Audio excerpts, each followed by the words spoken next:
નમસ્કાર વિદ્યાર્થી મિત્રો, હું સ્વાગત કરું છું મારી આકાશ એકેડમી યુટ્યુબ ચેનલમાં. અને આજે હું તમારી સમક્ષ રામ મંદિર આધારિત તમામ મહત્વપૂર્ણ પ્રશ્નોની માહિતી રજૂ કરીશ. તો અમારી આ યુટ્યુબ ચેનલને તમે હજી સુધી સબસ્ક્રાઇબ ન કરી હોય તો પ્લીઝ ચેનલને સબસ્ક્રાઇબ કરી લેજો, કે જેથી કરીને તમને બધી જ અપડેટ રેગ્યુલર મળી રહે. અને આ વિડીયોની તમારે પીડીએફ જોઈતી હોય તો નીચે ડિસ્ક્રિપ્શન બોક્સમાં ટેલિગ્રામ ચેનલની લિંક આપેલી છે, એની ઉપર તમે ક્લિક કરીને પીડીએફ મેળવી શકો. તો પહેલો પ્રશ્ન છે કે રામ મંદિરનો શિલાન્યાસ અને ભૂમિપૂજન ક્યારે કરવામાં આવ્યું હતું? તો તેના જવાબમાં આવશે 5 ઓગસ્ટ 2020.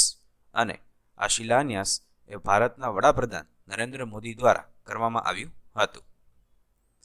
ત્યારબાદનો બીજો પ્રશ્ન, શ્રી રામની મૂર્તિની પ્રાણ પ્રતિષ્ઠા કઈ તારીખના રોજ કરવામાં આવી હતી?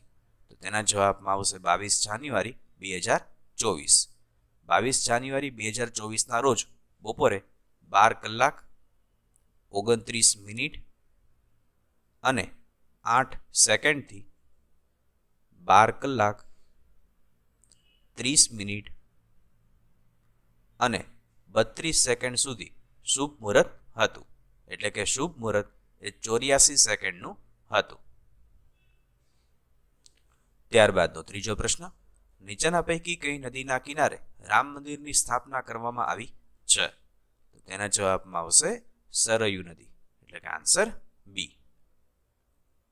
ત્યારબાદનો ચોથો પ્રશ્ન, રામ મંદિર બનાવનાર વાસ્તુકાર કોણ છે? તો તેના જવાબમાં આવશે ચંદ્રકાંત સોમપુરા, એટલે કે આન્સર ડી. અને રામ મંદિરનું construction A Larsen and Toubro, એટલે કે L&T કંપની દ્વારા કરવામાં આવ્યું છે. ત્યારબાદ પાંચમો પ્રશ્ન, રામ મંદિર માટે રામલલ્લાની મૂર્તિ કોણે બનાવી હતી? તો તેના જવાબમાં આવશે અરુણ યોગીરાજ, એટલે કે આન્સર સી. અરુણ યોગીરાજ જે છે એ કર્ણાટકના રહેવાસી છે. તેમના દ્વારા અયોધ્યાના રામ મંદિરમાં રામલલ્લાની મૂર્તિ, કેદારનાથમાં આદિ શંકરાચાર્યની પ્રતિમા, મૈસૂર જિલ્લાના ચૂસનાકટ્ટે ખાતે 21 ફૂટ ઊંચી હનુમાનની પ્રતિમા અને સુભાષચંદ્ર બોઝની 30 ફૂટની પ્રતિમા, જે નેતાજી સુભાષચંદ્ર બોઝની 125મી જન્મ જયંતિ પહેલા નવી દિલ્હીમાં ઇન્ડિયા ગેટ ખાતે અમર જવાન જ્યોતિની પાછળના છત્રમાં સ્થાપિત કરવામાં આવી હતી. ત્યારબાદનો છઠ્ઠો પ્રશ્ન, રામ મંદિર નિર્માણ ટ્રસ્ટનું નામ શું છે? તો તેના જવાબમાં આવશે શ્રી રામ જન્મભૂમિ તીર્થ ક્ષેત્ર ટ્રસ્ટ, એટલે કે આન્સર બી. આ ટ્રસ્ટની સ્થાપના 5 ફેબ્રુઆરી 2020ના રોજ કરવામાં આવી હતી. ત્યારબાદનો સાતમો પ્રશ્ન, તાજેતરમાં શ્રી રામ જન્મભૂમિ તીર્થ ક્ષેત્ર ટ્રસ્ટના અધ્યક્ષ કોણ છે? તો તેના જવાબમાં આવશે મહંત નૃત્ય ગોપાલ દાસ, એટલે કે આન્સર બી. અને ચંપતરાય જે છે એ તાજેતરમાં આ ટ્રસ્ટના મહાસચિવ છે. ત્યારબાદનો આઠમો પ્રશ્ન, શ્રી રામ જન્મભૂમિ તીર્થ ક્ષેત્ર ટ્રસ્ટને કેટલી જમીન ફાળવવામાં આવેલ છે? તો તેના જવાબમાં આવશે 70 એકર, એટલે કે આન્સર સી. ત્યારબાદનો નવમો પ્રશ્ન, રામ મંદિરનું નિર્માણ કેટલા એકર જમીન પર કરવામાં આવ્યું છે? તો તેના જવાબમાં આવશે 2.7 એકર.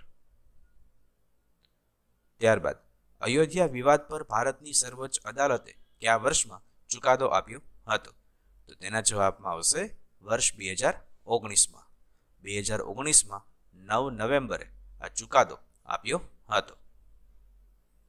ત્યારબાદનો 11મો પ્રશ્ન, રામ મંદિર વિવાદની સુનાવણી કેટલા ન્યાયાધીશોની ખંડપીઠ દ્વારા કરવામાં આવી હતી?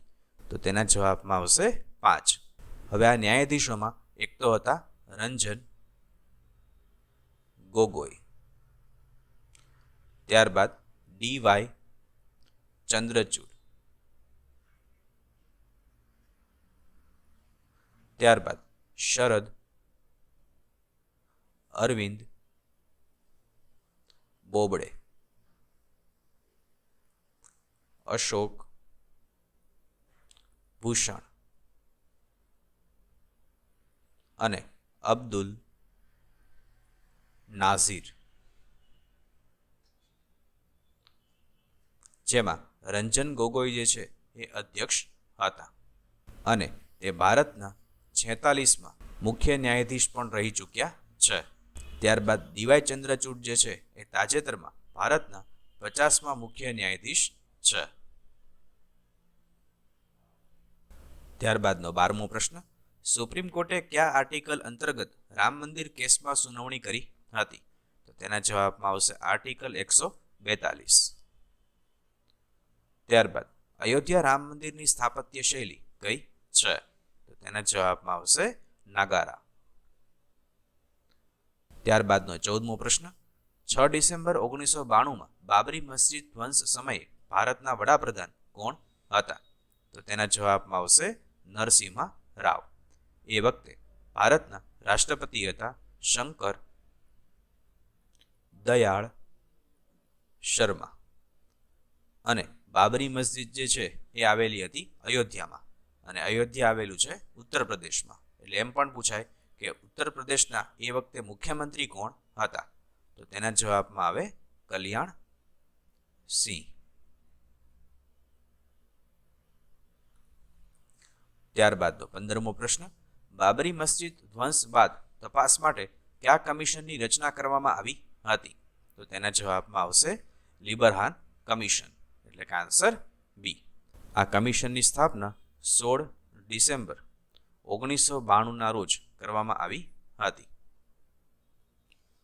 ત્યારબાદનો 16મો પ્રશ્ન, અયોધ્યા રામ મંદિરના નિર્માણનો અંદાજિત ખર્ચ કેટલો છે? તો તેના જવાબમાં આવશે 1800 કરોડ. ત્યારબાદ અયોધ્યા રામ મંદિરની ઊંચાઈ કેટલી છે? તો તેના જવાબમાં આવશે 161 ફૂટ, એટલે કે આન્સર એ. તેની પહોળાઈ છે 235 ફૂટ અને લંબાઈ છે 360 ફૂટ. ત્યારબાદનો 18મો પ્રશ્ન, રામ મંદિરમાં સ્થાપિત રામલલાની પ્રતિમાની ઊંચાઈ કેટલી છે? તો તેના જવાબમાં આવશે 51 ઇંચ, એટલે કે આન્સર ડી. ત્યારબાદનો 19મો પ્રશ્ન, રામ મંદિરમાં કુલ કેટલા મંડપ આવેલા છે? તો તેના જવાબમાં આવશે કુલ 5 મંડપ આવેલા છે. આ 5 મંડપમાં એક તો છે નૃત્ય મંડપ, ત્યારબાદ રંગ, સભા, પ્રાર્થના અને કીર્તન મંડપ. આમ કુલ 5 મંડપ આવેલા છે. ત્યારબાદ રામ મંદિરમાં કુલ કેટલા માળ છે? તો તેના જવાબમાં આવશે કુલ 3 માળ છે. ત્યારબાદ 21મો પ્રશ્ન, રામલલાની મૂર્તિમાં ભગવાન વિષ્ણુના કેટલા અવતારોનું વર્ણન કરવામાં આવેલું છે? તો તેના જવાબમાં આવશે 10 અવતારોનું વર્ણન કરવામાં આવેલું છે. ત્યારબાદ શ્રીરામ ભૂમિ અયોધ્યાને બીજા કયા નામે ઓળખવામાં આવે છે? તો તેના જવાબમાં આવશે સાકેત, એટલે કે આન્સર સી. આમ અહીં આપણે આજે અયોધ્યા રામ મંદિર વિશેની સંપૂર્ણ માહિતી જોઈ અને આ વિડીયોની અંદર આપણે પરીક્ષાલક્ષી તમામ મહત્વપૂર્ણ પ્રશ્નોની ચર્ચા કરી. તો આ વિડીયો ગમ્યો હોય તો પ્લીઝ વિડીયોને શેર કરજો, લાઈક કરજો અને અમારી આ યુટ્યુબ ચેનલને સબસ્ક્રાઇબ કરજો. Thanks for watching this video.